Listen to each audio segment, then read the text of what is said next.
Hey guys, it's James with Frenchy Outdoors. Welcome back to the channel. So today is going to be day 14, so it's the last day of the 100 miles in 2 weeks challenge. And the way that I've set it out, so previously in the first week that I was doing it, so up until day 6, I was doing 7 miles a day and took days 7 and 8 off for a rest. And due to that, so day 9 onwards was 10 miles a day to keep in line with the challenge. What I did yesterday, however, was do about 5.5 miles, and that's because, just to make it a bit more of a challenge today, I'm going to be doing 13 miles, so just a little bit under half a marathon. Yeah, probably going to do up to the beach that was 5 miles away before, and if I can, I'll either do a further mile and get up to 12 for when I come back here and just do a further mile around here, or we'll see which route we do today.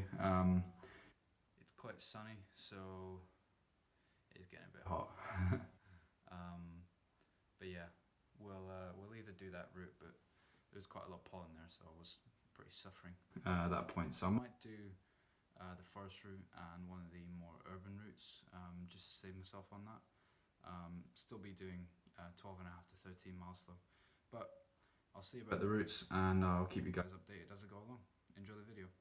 Hey guys, welcome back to Frenchy Outdoors.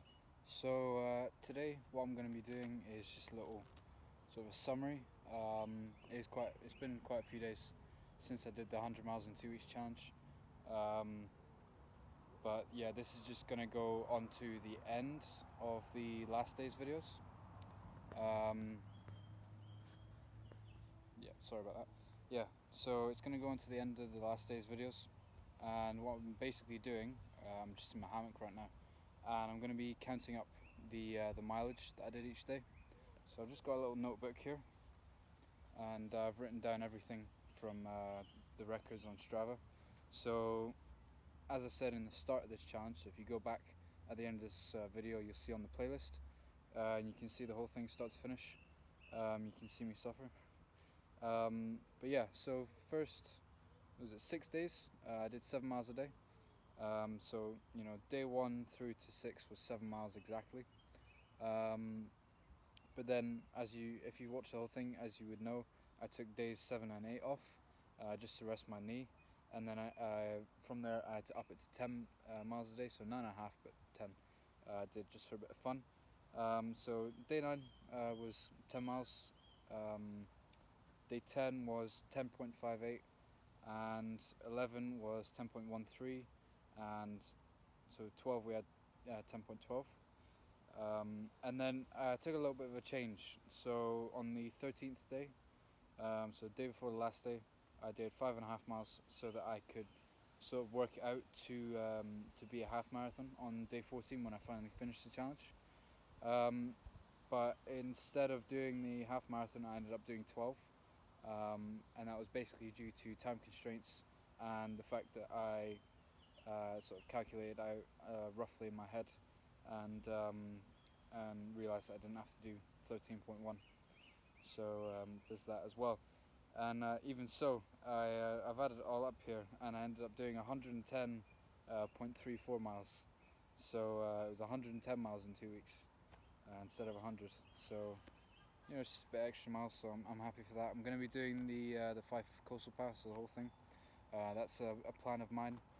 So I'll be doing another video on what I'm going to be doing in the future, and some new videos that I've got coming out, and some new products that I've purchased and I'm going to be reviewing. So I hope you enjoyed this video, guys. I hope you enjoyed the entire challenge and seeing me struggle through it. Yeah, so it was a pretty good experience overall, I would say. I definitely challenged myself with the 110 miles in the end instead of 100. The first 6 days they were really tough, and it got a lot better when I started doing it at a sort of a lesser pace, but more distance, and keeping the weight the same, so 20 pounds in the bag. But overall I would say it's a good experience. If I was to do it again, I wouldn't do it as sort of pace intense. So before I was keeping it at 4 miles an hour or above. I think if I was to do this type of challenge in the future, or further distances or times, I would keep the pace at a lower pace. Or if I was doing a fast pace, so like 4 miles an hour, then I would do a slightly less distance. And but yeah, I think it's been good preparation for the Fife Coastal Pass. So when camping opens again on the 15th in Scotland, because we're a little bit behind England, I think that will be a good opportunity for me to do it, because it only takes about 8 days if you're doing a good pace. And I think this challenge was a good bit of preparation for it. But that's all for now, guys. So I hope you enjoyed this entire series, this challenge. And yeah, like, comment, subscribe, share it on social media with your friends as well. And yeah, hopefully I can do some more challenges in the future. And if you guys have any suggestions, then definitely put those down in the comments. I really appreciate your subscribes and views. So I'll see you again.